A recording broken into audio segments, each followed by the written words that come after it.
नमस्कार, खबरें अभी तक देख रहे हैं आप और मैं हूं आपके साथ नासिर कुरैशी। इस वक्त देश के अंदर सबसे ज्यादा चर्चा इसी बात की है कि जिन 5 राज्यों में चुनाव हुआ है वहां पर सरकार किसकी बनेगी। पार्टीज की अगर बात की जाए तो हर पार्टी का यह दावा है कि सरकार हमारी बनने वाली है। कांग्रेस के नेता कह रहे हैं कि कांग्रेस आ रही है और बीजेपी का सुपड़ा साफ हो रहा है जहां जहां बीजेपी की सरकार है। बीजेपी का कहना है कि लोग जहां जहां कांग्रेस की सरकार है वहां से उकता चुके हैं। अगर तेलंगाना की बात की जाए तो वहां का माहौल अलग है, मिजोरम की बात की जाए तो वहां का माहौल अलग है, और हिंदी भाषी क्षेत्रों की बात की जाए मध्य प्रदेश, राजस्थान और छत्तीसगढ़ की, तो यहां का माहौल अलग है। लेकिन हर पार्टी के नेता की जुबान पर अपनी जीत का दावा और अपने विरोधियों पर तगड़ा वार है। मोदी की गारंटी यानी गारंटी पूरा होने की गारंटी। सिलेंडर पहले 400 रुपए का होता था, नरेंद्र मोदी शिकायत करते थे।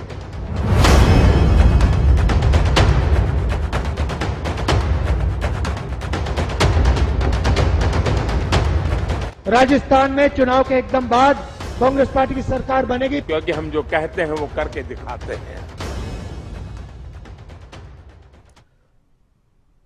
इस सवाल का जवाब परसों तक मिल जाएगा कि कहां पर किसकी सरकार बन रही है।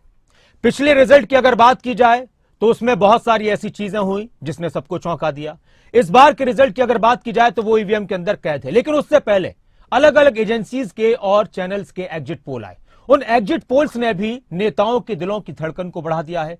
किसी के हिसाब से किसी का एग्जिट पोल सही है जिसमें वो जीतते हुए नजर आ रहे हैं तो वो कह रहे हैं कि यही वाला सही है, दूसरे वाला गलत है। तो इस तरह की तमाम चीजों के बीच विश्लेषण करना बहुत गहराई से जरूरी हो जाता है।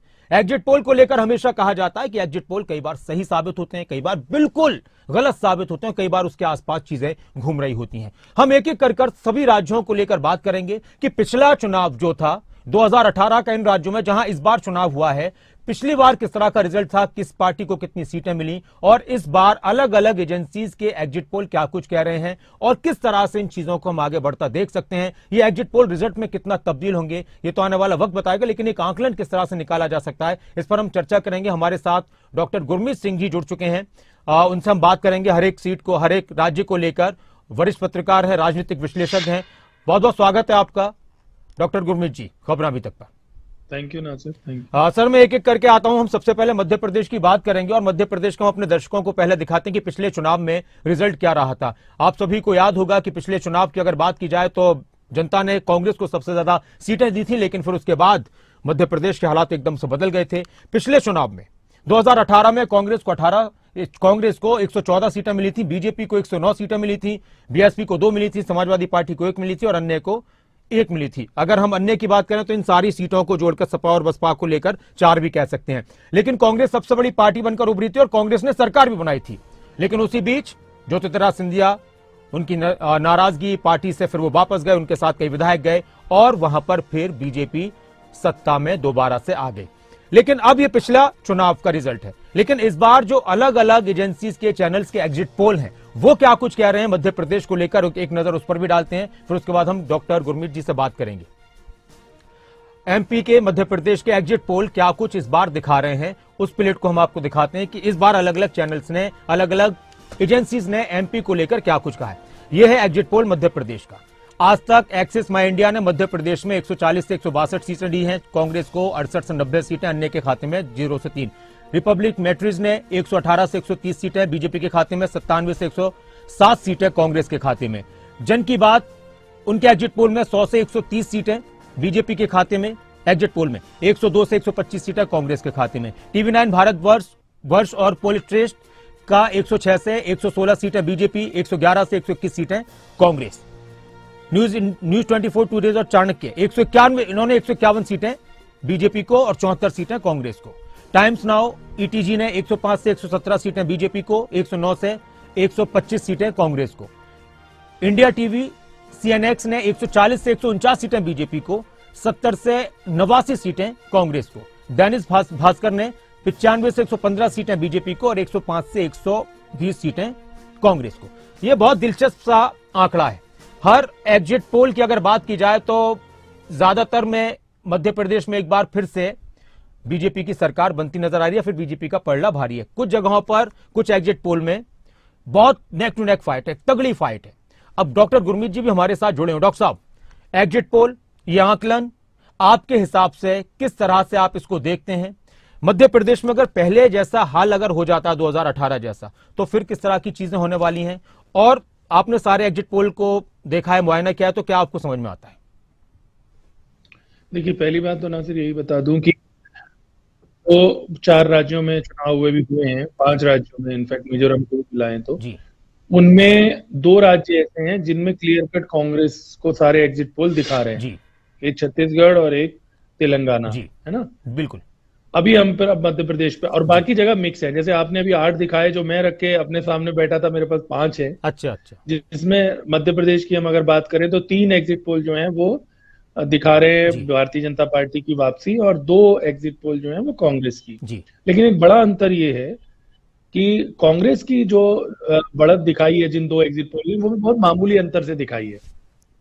जबकि जो भारतीय जनता पार्टी के पक्ष में जो एग्जिट पोल गए हैं वो एक बड़ी लैंडस्लाइड वाली भी दिखा रहे हैं। जैसे उदाहरण के लिए एक मैं देख रहा हूँ जो 150 से ऊपर दिखा रहे हैं भारतीय जनता पार्टी को, और 75 के करीब कांग्रेस को दिखा रहे हैं, जी ना। तो एक डबल लगभग मार्जिन है। जबकि जो कांग्रेस को आगे दिखा रहे हैं उनमें बहुत नैरो है, जैसे 113 से 137 एक कोई है जिसमें, और 88 से 112। तो जो कांग्रेस के तरफ है एग्जिट पोल, वो मैंने आपको बताया कि वो उतना मार्जिन के साथ नहीं बता रहे। दूसरी बात हमें ये ध्यान रखना पड़ेगा कि एग्जिट पोल कोई आज की बात नहीं, शुरू से एग्जिट बहुत सारे एग्जिट पोल गलत भी साबित हुए, और वैसे भी इस बार जो एग्जिट पोल आए हैं सभी तो ठीक हो नहीं सकते, रिजल्ट अलग अलग हैं। कुछ लोग कांग्रेस दिखा रहे हैं देश में। तो जो असलियत है एग्जिट पोल, इस एग्जिट पोल की भी किस्मत अच्छी है। ये तो 3 तारीख को यानी कि परसों, जब इस समय तक आपको तस्वीर साफ हो चुकी होगी, शायद इससे थोड़ा और पहले ही साफ हो चुकी होगी।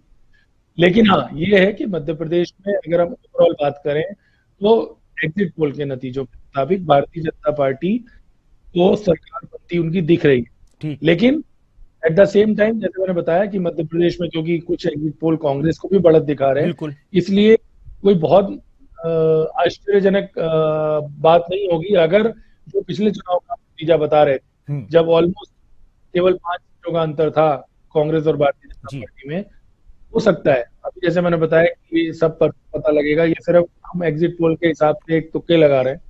तो वो जो उसमें कांग्रेस को यहाँ पर कांग्रेस संघर्ष में दिख रही है। जबकि अगर हम बाकी जगह बात करें, फॉर एग्जाम्पल राजस्थान में अगर आप बात करोगे, वहां पर भी इस बार कांग्रेस को भी कुछ एग्जिट पोल आगे दिखा रहे हैं, वो भी मिक्स है। सिर्फ तेलंगाना और छत्तीसगढ़ में जितने मैंने जो अपने सामने रख के मैं आपसे बात कर रहा हूँ, उन सभी में कांग्रेस को बढ़त है। जी अच्छा डॉक्टर साहब, अगर हम बात करते हैं मध्य प्रदेश की, और इस हवाले से हम बात कर रहे थे, एग्जिट पोल में आकलन है ज्यादातर में बीजेपी को और कांग्रेस को लेकर भी कुछ एग्जिट पोल में बढ़त दिखाई जा रही है।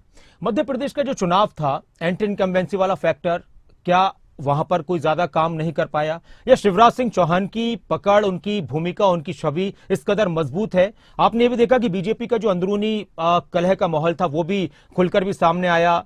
बड़े बड़े नेताओं को, सांसदों को, मौजूदा मंत्रियों को चुनाव के मैदान में उतारा गया। कैलाश विजयवर्गीय ने तो ये तक कह दिया कि मैं तो पता नहीं क्यों टिकट दे दी, चुनाव ही नहीं लड़ना चाहता था। तो इन तमाम चीजों के बीच मध्य प्रदेश में जिस नुकसान की बात कांग्रेस की तरफ से कही जा रही थी, या और राजनीतिक विश्लेषकों की तरफ से इसका अनुमान लगाया जा रहा था, उस तरह से मध्य प्रदेश में बीजेपी को नहीं होने वाला। देखिए, उसकी वजह ये है कि कांग्रेस के भी अंदर, देखिए कमलनाथ हो या दिग्विजय सिंह जी, एक तो बहुत ये लोग सीनियर लीडर हो चुके हैं जी, अगर हम आयु की दृष्टि से भी बात करें।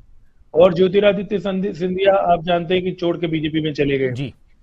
पिछली बार मध्य प्रदेश में सरकार बनी थी तो आप जानते हैं कि तब कोई स्थिति नहीं थी, ज्योतिरादित्य भी इधर ही थे ना। तो भारतीय जनता पार्टी ने यहाँ पर एक नया तरीके से जो अपने मंत्री थे और जो सीनियर लीडर थे, जैसे आपने अभी एक का जिक्र किया कैलाश विजयवर्गीय का, जो काफी क्लोज माने जाते हैं हाईकमान के जी, उनको उतार के एक तरह से ये दिखाया कि वो मुकाबला वो बहुत गंभीरता से लड़ रहे हैं। जहां तक एंटी इनकम्बेंसी की बात है कि हमें ध्यान रखना पड़ेगा कि बीच में एक बार कांग्रेस जरूर आई, लेकिन बहुत थोड़े समय के लिए, और अदरवाइज वहां पर शिवराज सिंह चौहान जो है वो बहुत लंबे समय से सत्ता में है।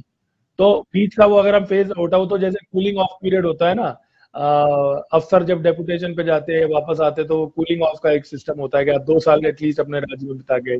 तो वो तो कूलिंग ऑफ तो एक बार कर चुके हैं शिवराज सिंह चौहान। लेकिन ये सही है कि भारतीय जनता पार्टी ने वहां पर एक ऐसी स्थिति पैदा की जिसमें कि यहाँ तक ये भी अटकलें लगने लगी कि भाई इतने सीनियर लीडर्स को लगा रहे हैं तो शायद शिवराज सिंह चौहान की जगह कोई और भी विकल्प हो सकता है अगर सत्ता में बीजेपी आती है तो, है ना। लेकिन हो सकता है उन्होंने ये जो इनकी स्ट्रेटजी है उसका अर्थ यही हो कि जो एंटी इनकम्बेंसी है उसको वो काटना चाहते हो, या शिवराज सिंह चौहान के जो एक बहुत लंबी पारी से अगर मान लीजिए कार्यकर्ता एक वर्ग है उब गया है या जो असंतोष है जनता में, उसको शायद उन्होंने काट के कोशिश की, और की कोशिश ये रही कि हर नेता जो दिल्ली में बैठा है या जो बड़े नेता है वो अपने अपने एरिया में जोर लगाए, जिससे कि ओवरऑल जो है वो भारतीय जनता पार्टी वहां जी डॉक्टर साहब पावर में आए। तो अब ये देखना रोचक होगा कि अगर ये एग्जिट पोल ठीक है, जो बहुमत इनका अगर मैं कहूँ, और वो कांग्रेस को वहां पर हार दिखा रहे हैं और भारतीय जनता पार्टी की जीत दिखा रहे हैं, तो मेजोरिटी अगर ज्यादा आती है तो क्या फैसला लेती है, अगर थिन मेजोरिटी आती है तो क्या फैसला लेती है। क्योंकि कई बार आप जानते हैं कि इस पे भी डिपेंड करता है जब मुख्यमंत्री पद पर फैसला होता है कि कौन कितनी मेजोरिटी है।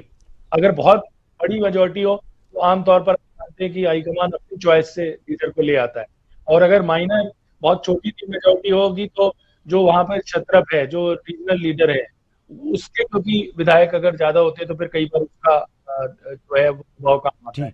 तो मध्य प्रदेश में ये बहुत रोचक होगा, क्योंकि जैसे मैंने भी आपको बताया कि बड़ा रिवर्स है, मतलब एक तरफ कुछ एग्जिट पोल जो है वो एक तरफा दिखा रहे हैं मुकाबले को, और कुछ एग्जिट पोल ऐसे भी हैं जो कांग्रेस को भी आगे बिल्कुल। और इसी बीच सरकार बीजेपी की बनती है तो वहां पर रोचक ये भी बात हो जाएगी कि फिर चेहरा कौन होगा, क्योंकि कई लोगों को लेकर ये कहा गया कि उनको भी इस तरह से यह आश्वासन दिया गया कि आप ही चेहरा होंगे, बस मेहनत करते रहिए। अब हम छत्तीसगढ़ की भी बात करेंगे। छत्तीसगढ़ की अगर पिछले चुनाव की बात की जाए, 2018 के चुनाव की बात की जाए, तो उसका एक बार आपको रिजल्ट दिखाते हैं और उसके बाद फिर किस तरह से एग्जिट पोल इस बार आया उस पर भी बात करेंगे। 90 सीटों पर चुनाव हुआ, 90 सीटें छत्तीसगढ़ में, बहुमत के लिए 46 सीटें चाहिए। कांग्रेस को 68 सीटें मिली थी और बीजेपी का एकदम से ग्राफ गिरा था पिछले चुनाव में 15 सीटें। बीएसपी प्लस 7 सीटें आई थी, जिनको हम अन्य में कह सकते हैं। यह छत्तीसगढ़ का पिछले चुनाव का रिजल्ट है। अब छत्तीसगढ़ को लेकर ज्यादातर एग्जिट पोल, सभी लगभग एग्जिट पोल ये कह रहे हैं कि वहां पर कांग्रेस एक बार फिर से आ रही है। यह एक चर्चा का विषय है कि छत्तीसगढ़ में बहुत सारी मेहनतों के बाद भी, तमाम तरह की कोशिशों के बाद भी कांग्रेस की मजबूती, डॉक्टर गुरमीत सिंह, किस बात से दर्शाती है कि कांग्रेस की मजबूती? क्या वहां के कांग्रेस की योजनाएं, या फिर मुख्यमंत्री भूपेश बघेल का चेहरा, या वो अपने आप में बिल्कुल सक्षम थे? छत्तीसगढ़ में भी हमने देखा कि अंदरूनी कलह काफी चलता रहा। टीएस सिंहदेव की बात की जाए या फिर भूपेश बघेल की बात की जाए, तो इन सबको क्या कांग्रेस ने वक्त रहते मैनेज कर लिया? इसका कांग्रेस को वहां पर फायदा मिल रहा है, या कुछ ऐसे काम किए कांग्रेस ने जो वहां पर छत्तीसगढ़ में लगभग 99% तो यही कहा जा रहा है कि कांग्रेस रिपीट कर रही है? देखिए, एक बात हम ध्यान रखें नासिर, एक तो बड़ा रोचक बात कर ली, आप लोग यहाँ हरियाणा में बैठे हैं, उत्तर प्रदेश के भी जो इंचार्ज हैं कांग्रेस के, हरियाणा से उनके ताल्लुक है जी, सुरजेवाला, बिल्कुल कर्नाटक, बिल्कुल बिल्कुल, दोनों पड़ोसी राज्यों में हरियाणा के जो बड़े चेहरे उनका उनको प्रभारी बनाए, कुमारी शैलजा प्रभारी है। लेकिन अब हम एग्जिट पोल की अगर बात करें, देखिए आपने अभी पुराने रिजल्ट बताए 5 साल पहले, एक भी एग्जिट पोल ऐसा नहीं है जो कांग्रेस को उसके पास बता रहा हो। 68 के आसपास कोई भी नहीं बता रहा, जो लैंडस्लाइड विक्ट्री वाली बात, मेजोरिटी से सभी ज्यादा बता रहे, क्योंकि 46 हम ये भी संयोग है, वहां भी 90 सीटें, हमारे यहाँ भी 90 सीटें, तो जो 46 का आंकड़ा है उससे तो एग्जिट पोल कांग्रेस को क्रॉस बता रहे हैं, लेकिन उस तरह का बहुमत वहां नहीं है। तो बीजेपी ने वहां पर जो ग्राउंड खोया था, इस बार वो मुकाबला उस तरह का एक तरफा नहीं है। जाहिर सी बात है कि उस समय कांग्रेस सत्ता में नहीं थी और बीजेपी को सत्ता में आए काफी वर्ष हो गए थे। जो आप इसकी बात कर रहे हैं कि एंटी इनकम्बेंसी की, मैं कम से कम ऐसा नोटिस कर रहा हूँ ज्यादातर राज्यों में, एक माने में नासिर जी ऐसा होता था कि 5 साल में सरकार मिल जाएगी, लगभग तय ही माना जाता था। अब मैं देख रहा हूँ कई राज्यों के आप उदाहरण अगर देखिए, जिनमें हरियाणा भी शामिल है, इवन उससे पहले पंजाब में, उससे और कई राज्यों में, कि हिमाचल अगर आप छोड़ दें, हिमाचल का भी अपवाद है, उड़ीसा है, उत्तर प्रदेश है, बहुत सारे और राज्य हैं, उत्तर प्रदेश है, कितने ही आप नाम ले सकते, उत्तराखंड है, जहां पे जब एक बार कोई सत्ता में आ जाता है या कोई मुख्यमंत्री जब एक बार बन जाता है तो वो अब एक से अधिक टर्म भी ले रहा है। तो भूपेश जी जब बने थे, आपको मालूम है, वहां पर जो दूसरे उनके प्रतिद्वंदी थे, उन सिंहदेव साहब, उनका भी नाम काफी चला था उस समय, और ये भी बात चली थी कि 2.5 साल, बिल्कुल। अगर आपको याद हो, जी जी। कि 2.5 साल के लिए मुख्यमंत्री बनाया जाएगा।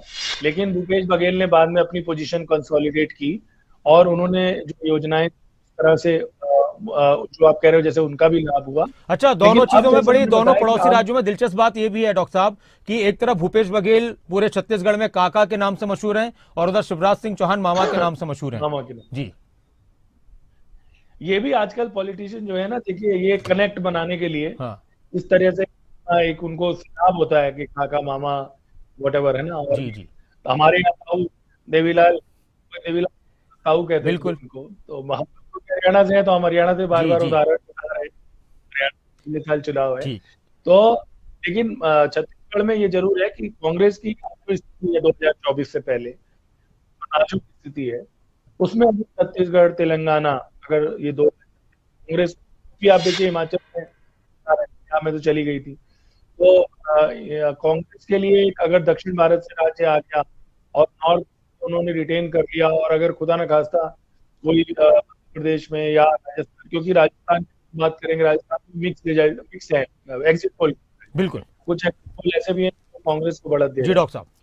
तो अगर कुल मिला के आप देखिए, कांग्रेस की वहां से काफी ज्यादा, और खासतौर पे छत्तीसगढ़ और तेलंगाना से, क्योंकि आप जानते हैं जब और लोकसभा का चुनाव होता है तो कई तरह तेलंगाना में सरकार बनाना कांग्रेस के लिए बहुत बड़ी जीत मानी जाएगी, एक बड़ा संदेश माना जाएगा। अगर हम उस एरिया की बात करें, गैर हिंदी भाषी क्षेत्रों की बात करें, तो इस लिहाज से और भी कांग्रेस को मजबूती मिलने वाली है।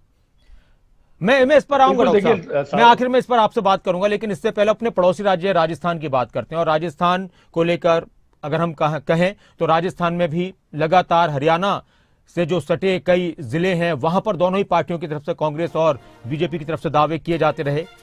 199 सीटों पर मतदान हुआ राजस्थान में।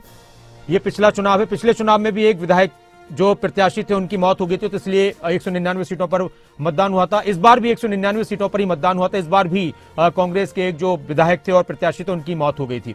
तो पिछली बार कांग्रेस को पूरी 100 सीटें मिली थी, बहुमत का आंकड़ा भी 100 है। बीजेपी ने 73 जीती थी, बीएसपी ने 6 जीती थी, और फिर कुछ अन्यों को साथ लेकर कांग्रेस वहां पर बहुमत में है। अब जो जादूगरी है डॉक्टर गुरमीत जी अशोक गहलोत की, उस पर भी हम बात करेंगे, लेकिन एग्जिट पोल क्या कह रहे हैं इस बार राजस्थान के लिहाज से, उस पर भी एक नजर डालते हैं। तो ये राजस्थान के एग्जिट पोल अलग अलग चैनल्स और एजेंसीज के, अगर मैं कुछ जल्दी से आपके सामने पढ़ देता हूं, तो 80 से 110 सीटें आज तक एक्सिस माई इंडिया बीजेपी के खाते में, और कांग्रेस के खाते में 86 से 106, बहुत करीब का मुकाबला है, फाइट है। रिपब्लिक मैट्रिज ने 115 से 130 सीटें बीजेपी, यानी उन्होंने पूरी बहुमत से वहां पर अपने एग्जिट पोल के हिसाब से सरकार बनवा दी है बीजेपी की, लेकिन कांग्रेस को उन्होंने 65 से 75 सीटें दी हैं। अंधे के खाते में 12 से 19 सीटें, और बड़ा खेल अन्य जो अदर्स पार्टियां हैं, जो निर्दलीय हैं या अदर पार्टियां, वो खेल कर सकते हैं वहां पर। अगर हम चाणक्य की बात करें तो चाणक्य ने सिर्फ 89 सीटें दी और 101 सीटें देकर पूर्ण बहुमत से बीजेपी की, वहां कांग्रेस की वो सीटें सरकार बनवाने बीजेपी को 89 सीटें दी हैं। ये वहां के एग्जिट पोल हैं। यहां भी कुछ जगहों पर डॉक्टर साहब हम देख रहे हैं कि कुछ में 2-3 एग्जिट पोल में कांग्रेस की सरकार बन रही है, 2-3 एग्जिट पोल में बीजेपी की सरकार बन रही है, और कुछ एग्जिट पोल ये दर्शा रहे हैं कि वहां पर एक बड़ी भूमिका अदर पार्टीज की या निर्दलीय की राजस्थान में हो सकती है, और इसकी चर्चा भी चल रही है। आप किस तरह से देखते हैं? देखिए, जैसे हमने मध्य प्रदेश के बारे में बात करी कि एक तरफा नहीं है जो एग्जिट पोल है, एग्जिट पोल भी आपस में बटे हुए हैं जी। और राजस्थान भी उन राज्यों में है जहां पर जब कोई पार्टी सत्ता से बाहर होती है, यानी 5 वर्ष बाद, तो वो एक तरफा होती है, मतलब कि जो बहुत छोटे में सिमट जाती है। अगर आप गहलोत साहब के पुराने प्रदर्शनों को देखेंगे, या फॉर दैट मैटर वसुंधरा जी के भी देखेंगे, तो ऐसे होता था। पिछली बार जरूर इतना मेजॉरिटी नहीं आई थी, लेकिन इस बार ऐसा लगता है कि अशोक गहलोत ने फाइट बनाई है, और बहुत ये कहते हैं कि उनकी जो स्कीम्स थी, खास जो हेल्थ से रिलेटेड उसका उन्होंने अच्छे से किया। और दूसरी तरफ बीजेपी जानते हैं कि एक क्लियर कट लीडर वो नहीं किया, प्रोजेक्ट नहीं किया। बिल्कुल। मध्य प्रदेश की तरह यहाँ पर भी उन्होंने कई सीनियर लीडर यहाँ पर ड्यूटीज लगाई, लेकिन एक जो पहले मुख्यमंत्री रह चुकी उनको कोई क्लियर कट प्रोजेक्शन नहीं मिली। तो कई कारण, हालांकि कांग्रेस में अपनी समस्या थी, आप जानते हैं सचिन पायलट और अशोक गहलोत के बीच में जो समस्या थी वो लगातार चलती रही, उसका कोई स्थायी समाधान नहीं हो पाया, तो उसका भी हो सकता है कांग्रेस को नुकसान हुआ हो। लेकिन ये जरूर है कि जैसे मध्य प्रदेश की हम बात कर रहे हैं, मैं मध्य प्रदेश और राजस्थान को, केवल ये अंतर है कि मध्य प्रदेश में भारतीय जनता सरकार और राजस्थान में कांग्रेस सरकार है। लेकिन जो आंकड़े आए हैं कम से कम एग्जिट पोल के, काफी मिलते जुलते, और जी हो सकता है कि बाजी किसी तरफ भी जा सकती है अगर आप इन आंकड़ों को देखें तो। जी लेकिन इसमें वही है कि जो भारतीय जनता पार्टी के पक्ष में एग्जिट पोल है मध्य प्रदेश की तरह, यहाँ पर वो बहुत बड़ा बहुमत भी दिखा रहे हैं कुछ जी। एग्जिट पोल, अगर आपके सामने अगर बिल्कुल आप देखेंगे। बिल्कुल। लेकिन राजस्थान में भी मुकाबला जो है वो एग्जिट पोल के मुताबिक कांटे का है। बाकी परसों जैसे मैंने बताया जब 11-12 बजेंगे तब तक एग्जिट पोल का भी बैंड जिस चीज का बजना होगा और जिस चीज का नहीं बजना होगा वो पता लग जाएगा। लेकिन क्योंकि इलेक्ट्रॉनिक मशीन से काउंटिंग होती है आजकल, तो आप जानते हैं हाँ 12-1 बजे तक सारी चीजें स्थिति क्लियर हो जाती है। बिल्कुल। एक छोटा सवाल में पिछला इलेक्शन का रिजल्ट मिजोरम और तेलंगाना का भी हम दिखाते हैं, लेकिन इस बार चीजें बिल्कुल बदल रही हैं। मिजोरम और तेलंगाना की अगर बात की जाए, इस बार जेडपीएम अपने आप में बहुत मजबूती के साथ सबसे आगे वहां पर बढ़त बनाती नजर आ रही है। मिजोरम की अगर बात की जाए खासतौर से, पिछली बार एमएनएफ ने 26 सीटें जीती थी, कांग्रेस को 5 मिली थी, बीजेपी को 1 मिली थी। बीजेपी का इस बार काफी नुकसान दिखाया जा रहा है अलग अलग एग्जिट पोल में। कांग्रेस को बढ़ोतरी मिल रही है, लेकिन साथ में जेडपीएम जो इस बार पहली बार एक तरीके से चुनाव में मजबूती के साथ उतरी है। और तेलंगाना की अगर बात की जाए तो तेलंगाना में बीआरएस जो लगातार वहां पर सत्ता में है, उसको इस बार एग्जिट पोल के जरिए काफी पीछे दिखाया गया। कांग्रेस ने वहां पर एक बड़ा अपना कद बढ़ाया है, मजबूती हासिल की, लेकिन बीजेपी को कोई फायदा नहीं हुआ, लेकिन कोशिश सबकी थी। डॉक्टर साहब, तेलंगाना पर आप किस तरह से प्रकाश डालेंगे? और तेलंगाना में अगर कांग्रेस जीतती है, जिस तरह से एग्जिट पोल कांग्रेस के फेवर में आए हैं, तो ये कांग्रेस की मजबूती के लिहाज से क्या दर्शाता है? नहीं, कांग्रेस के लिए तेलंगाना बहुत बड़ी जीत होगी। आप जानते हैं एक बड़ा महत्वपूर्ण राज्य है हैदराबाद, जानते हैं एक बड़ा वो है। और चंद्रशेखर जो जिनको बहुत श्रेय दिया जाता था तेलंगाना के निर्माण में, आपको जानते हैं वो भूख हड़ताल वगैरह पे भी बैठे थे काफी लंबी। और टीआरएस जो उनकी राष्ट्रवादी पार्टी जो है, राष्ट्रवादी समिति जो उनकी पार्टी है, जिसमें उनकी बेटी भी आगे आई, मुझे लगता है कि वहां पर कहीं ना कहीं जो उनके खिलाफ कुछ आरोप लगे भ्रष्टाचार से रिलेटेड भी और भी, उसका कहीं ना कहीं खामियाजा उन्हें भुगतना पड़ा है। और कांग्रेस दक्षिण भारत के जो राज्य हैं, देखिए तमिलनाडु में नहीं है जी अभी, और उसके बाद आप चले आइए अगर पीछे नीचे केरल में वैसे नहीं है ना, कर्नाटक में नहीं है, कर्नाटक में आप सॉरी कर्नाटक में आ चुकी है कर्नाटक के बाद, आंध्रा कह रहा था मैं, कर्नाटक के बाद अगर ये दूसरा राज्य उनके स्थिति में आता है, कर्नाटक भी एक बड़ा राज्य है, आप जानते हैं बेंगलोर वहाँ की बड़ी राजधानी है, उस तरह का हैदराबाद भी है। तो अगर तेलंगाना इनके पास आता है तो ये एक बड़ा बूस्ट होगा साउथ से कांग्रेस के, जहाँ तो सत्ता से बाहर है जी। तो। और एक जमाने में आप जानते हैं कि साउथ में पूरा उनका एक छत्र वो था, और भारतीय जनता पार्टी ने कुछ जगहों पर डाला जैसे कर्नाटक। लेकिन यहाँ पर अगर भारतीय जनता पार्टी कोशिश के बावजूद कुछ नहीं और कांग्रेस सत्ता में आ जाती है, तो जाहिर सी बात है कि अगले लोकसभा चुनाव में भी साउथ में से कुछ परफॉर्मेंस करने की कोशिश कर सकती है। बहुत संक्षेप में डॉक्टर साहब, उनकी सरकार 2024 के लोकसभा चुनाव पर इन राज्यों के रिजल्ट का कितना असर पड़ेगा, या वो चुनाव बिल्कुल अलग होगा, इससे कोई मतलब नहीं है, क्या कहेंगे? नहीं, असर पड़ेगा मेरे हिसाब से। देखिए ऐसा है कि अगर मान लीजिए दोनों मैंने बताया कर्नाटक में अभी जीती है कांग्रेस, उसके बाद अगर तेलंगाना में जीत जाती है, दक्षिण भारत की अलग अलग और उनका भूमिका रहती है, कई बार मनोबल की दृष्टि से, कई बार संसाधनों की दृष्टि से, कई बार सीटों के नंबर की दृष्टि, कई चीजें होती हैं। और उसमें अगर कांग्रेस ने को एक बार छत्तीसगढ़ में मान लीजिए अगर वो वापसी करती है, और राजस्थान, मध्य प्रदेश, मैं उन लोगों में तो नहीं हूँ कि कहूँगी जी सेमीफाइनल है, पर हम लोग पत्रकारिता के उसमें सेमीफाइनल का भी इस्तेमाल कर लेते हैं। और लेकिन जो मुझे लगता है वो ये है कि अगर कांग्रेस का जो 2 राज्यों में भी अगर वो क्लियर कट आते हैं, तेलंगाना और छत्तीसगढ़ में, और बाकी जगह वो अगर फाइट में रहते हैं, या अगर बहुत सिटी में ले जाते हैं, सपोज वो 3 तो कर लेते हैं, मिजोरम का तो अलग मामला है, वहां तो क्षेत्रीय पार्टी के नॉर्थ ईस्ट में ज्यादातर जगहों पर क्षेत्रीय पार्टियों की इतना प्रभुत्व है। थोड़ा बहुत भारतीय जनता पार्टी ने वहां पर तालमेल किया या कांग्रेस ने किया पूर्व में, लेकिन वहां पर उसका वो नहीं। लेकिन ये जो 4 राज्य हैं, इनमें अगर कांग्रेस मान लीजिए 2 राज्य ले जाती है, 3 राज्य ले जाती है, तो 24 में उसका मनोबल निश्चित तौर पर बढ़ेगा। बहुत शुक्रिया डॉक्टर गुरमीत सिंह जी हमारे साथ जुड़ने के लिए और इस पूरे विश्लेषण के लिए। अब 3 तारीख को पता चल ही जाएगा कि एग्जिट पोल के हिसाब से रिजल्ट आता है या फिर जनता ने जिस तरह से अपना फैसला सुनाया उस तरीके से अनुमान सही बैठते हैं या बिल्कुल गलत साबित होते हैं, ये बड़ी बात है। लेकिन अभी जिन इन एग्जिट पोल्स को लेकर कहीं पर कोई खुश है तो कहीं पर कोई इनको नकार रहा है, कहीं पर कोई कह रहा है कि बिल्कुल ठीक ठाक जो कहा गया वैसा ही है। लेकिन हर तरह से बोलने के लिए मजबूर कर दिया नेताओं को, क्योंकि एक राज्य में कुछ है एक राज्य में कुछ है, तो इसलिए नेताओं की भी इस पर मिलीजुली प्रतिक्रिया है। छत्तीसगढ़ का जो एग्जिट पोल था उस पर भी एक नजर डालते हैं कि किस तरह से छत्तीसगढ़ को लेकर सीटें दी गई हैं अलग अलग एग्जिट पोल्स में। आज तक एक्सिस माई इंडिया ने बीजेपी को छत्तीसगढ़ में 36 से 46 सीटें, कांग्रेस को 40 से 50 सीटें, यहां पर यह भी सरकार कांग्रेस की बनवाने अपने एग्जिट पोल के हिसाब से। रिपब्लिक मैट्रिज ने 34 से 42 सीटें, लेकिन कांग्रेस को 44 से 52, जन की बात ने 34 से 42 सीटें बीजेपी को, 42 से 53 सीटें कांग्रेस को। TV9 भारतवर्ष ने, पोल स्टेट ने 35 से 45 सीटें बीजेपी को, 40 से 50 सीटें। यानी इन सभी एग्जिट पोल में ये एक ऐसा राज्य है जिसमें लगभग सभी की तरफ से कांग्रेस को बहुमत के साथ सरकार में दिखाया गया है। ये सारे एग्जिट पोल आप देख रहे हैं। TV9 भारतवर्ष का आपने देखा, टाइम्स नाउ ETG का 32 से 40 सीटें बीजेपी को, 48 से 56 सीटें कांग्रेस को।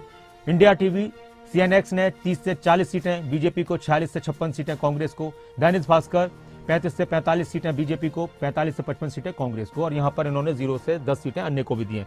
यानी छत्तीसगढ़ राज्य की अगर बात की जाए और मिजोरम को बात की जाए मिजोरम की, तो क्लियरिटी है एग्जिट पोल में कि एक तरफा ज्यादातर एग्जिट पोल का यही कहना है कि वहां पर छत्तीसगढ़ में कांग्रेस की सरकार बन रही है। लेकिन बाकी राज्यों में कहीं पर बीजेपी भारी है किसी एग्जिट पोल में, कहीं पर कांग्रेस भारी है। लेकिन 3 तारीख को फैसले का इंतजार सभी को है। दिल की धड़कनें नेताओं की तो तेज हैं, बाकी देश कि ये राज्य क्या फैसला सुनाते हैं इस पर नजर बनी रहेगी। और फिर 24 को लेकर जो शोरगुल शुरू होने वाला है उस पर सब देखने वाले हैं कि किस तरह की रणनीति बनी जाएगी। बहुत शुक्रिया आप सभी का हमारे साथ जुड़ने के लिए। खबरों अभी तक पर खबरों का सिलसिला लगातार जारी, आप बने रहे खबरों अभी तक।